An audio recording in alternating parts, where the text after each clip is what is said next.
E aí, já pensou em ganhar muito dinheiro com um canal de corte igual esse daqui que você está assistindo? No primeiro link da descrição temos um aulão para você que quer começar um canal de cortes e faturar muito aqui na internet. Também teremos planilhas que irão te ajudar na hora de organizar a produção do seu canal. Tá esperando o quê?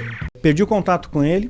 Anos depois, alguém conseguiu contato com ele, me trouxe um telefone dele até mim, liguei para ele, falei, pô, você lembra de mim? Pô, como eu vou esquecer de você, tal, você destruiu a sala, tal, né? E falou... Esse pastor aí, daquela época? Você encontrou, anos depois encontrei, passou um tempão. Aí ele pegou e falou para mim que... Eu falei, e aí, pastor, como é que você tá? Não me chama de pastor, não quero mais saber de Deus, eu desisti. Ia lá, caralho! Né? Não quero saber mais de nada, minha vida acabou. Né? Só estou esperando morrer. Aí eu fiquei muito preocupado com ele. Ele morava estava morando em Vitória, né? Em Vila Velha, melhor dizendo, né? Então eu não tinha grana para ir até lá e fizeram uma vaquinha para pagar uma passagem para mim. Eu fui, minha esposa não pôde ir porque a gente não teve grana para pagar para ela, né? E a primeira coisa que eu fiz, né, entreguei o livro Filho do Fogo para ele e tal. A gente conversou amenidades, né, quando chegamos, né, sem entrar em grandes detalhes. Aí fui dormir pela manhã, vejo que ele está lendo o livro.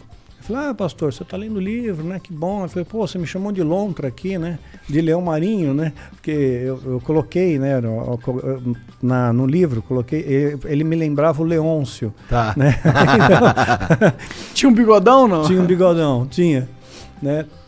Aí eu peguei e falei, foi da época, né. E ele então falou, vamos dar uma volta. Aí foi pela praia, andando pela praia comigo e contou toda a verdade, sabe? O cara se desnudou. E isso me fez crescer uma grande admiração por ele, porque ele não se escondeu, ele não se mostrou espiritual. Ele falou, cara, sabe o que aconteceu? Eu fui mandado embora daquela igreja, né? Você vê, o demônio não matou ele, não matou, mas matou de outra forma, sabe? Você morrer em vida é pior, né? E ele falou, eu fui mandado embora daquela igreja porque ninguém acreditava em batalha espiritual, viram meu escritório destruído, acharam que você tinha um problema psiquiátrico e eu incentivei isso, né? Me mandaram embora. Aí eu fui trabalhar, tentei trabalhar junto com meu pai. O pai dele era capelão da Unicamp e ele e o pai não estavam se dando muito bem. Depois ele foi para uma igreja numa cidade perto de Araçatuba, né? Não vou dar o endereço exato para não zicar. E curioso que eu estive nessa mesma igreja, ministrando um seminário.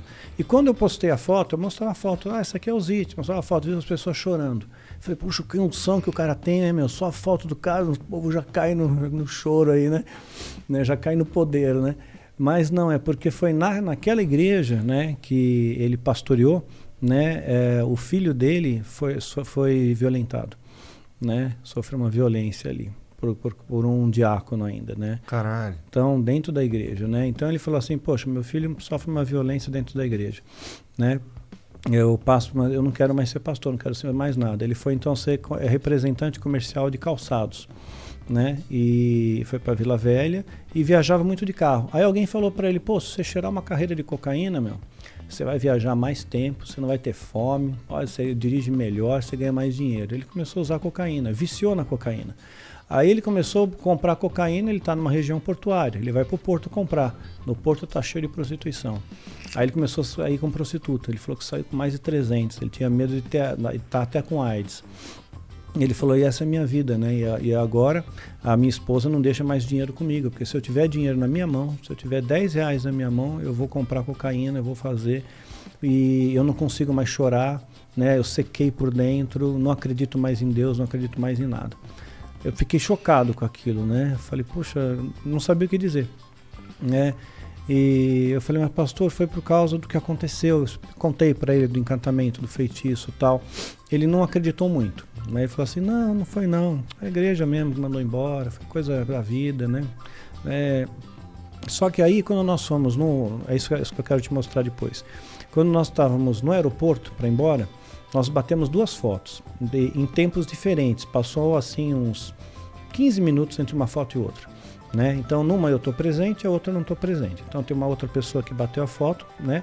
Todo mundo ali no aeroporto esperando, e depois eu também uma eu estou presente e outra não.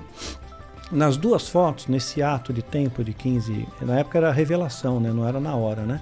Quando revelou, bem atrás dele, do lado esquerdo dele, você vê uma mulher assim sentada, né? Ela está com as pernas cruzadas, mas você não consegue mais enxergar nada acima dela.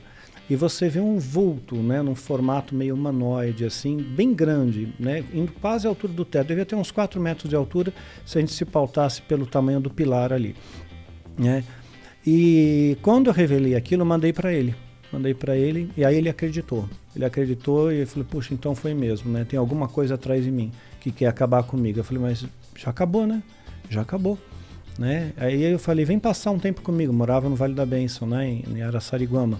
E ele passou uma semana na minha casa.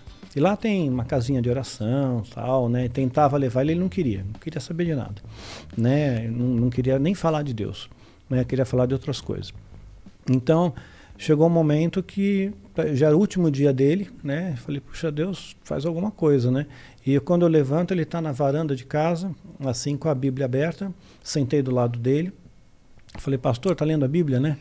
Ele falou assim, não, eu só abri, não consigo ler. Né? Esse livro não tem mais significado para mim, né? Aí ele pegou, fiquei em silêncio com ele um tempo, né? E um silêncio perturbador, cara, né? De repente ele abaixou a cabeça, ficou quieto por uns instantes, olhou para mim, né? E falou, olha, um dia eu orei por você, rapaz, e te libertei. E hoje, né, através de você, muitas pessoas têm se convertido. Então eu tenho meus filhos e netos na fé, né? Tenho netos na fé através de você, que é meu filho na fé. E então eu tenho muito orgulho de você. Mas eu tenho certeza, se hoje você orar por mim, quem sabe Deus não me restaura, né? Então, cara, eu chamei minha esposa, falei, vamos orar pelo pastor, né? A gente orou por ele, né? E foi assim, um momento tão lindo, tão bonito, cara, né? Indescritível em palavras. Aquele homem chorou como um bebê, a gente chorou junto, se alegrou, né? E aí ele quis voltar para a igreja, né? Ser pastor, só que lamentavelmente a igreja que fala de perdão não perdoa, que fala de amor muitas vezes não ama, e rejeitaram ele. Você não é o pastor, viciado em droga, tal, né? Então ele começou a vender pão de mel para sobreviver, depois se reconciliou com o pai, né? E acabou morrendo, né? E teve uma sepse, né? Teve uma infecção generalizada, acabou morrendo. E eu fui tentar consolar o pai dele, né? Fui até Campinas, né? Tentar conversar com o pai dele. Inclusive o pai dele está na abertura. Tem um vídeo no meu canal, Seminário de Missões, né? Ele aparece, ele dá um testemunho breve. O pai dele, o pai do Zite. Ele foi ali, ele estava doente ainda, mas ele foi. Eu falei, não, eu quero falar, eu quero... E eu mantive o registro até hoje, né? Então, eu fui para querer trazer algum conforto para ele, né? E eu não sabia o que dizer. Eu falei, só dizer para um pai que perdeu um filho, né? Então, e ele ficou em silêncio e falou para mim, sabe, você está querendo me confortar? Vou te dizer uma coisa, rapaz. Quando meu filho nasceu, eu levantei ele e falei, Senhor, é teu, né? Me capacita a cuidar dele, né? Para que siga nos teus caminhos, né? E quando ele estava quase morrendo, né? Ele é médico também, né? É geriatra. Ele abraçou o filho dele, ele percebeu que o filho dele estava partindo e ele pegou, falou, orou junto com o filho, né?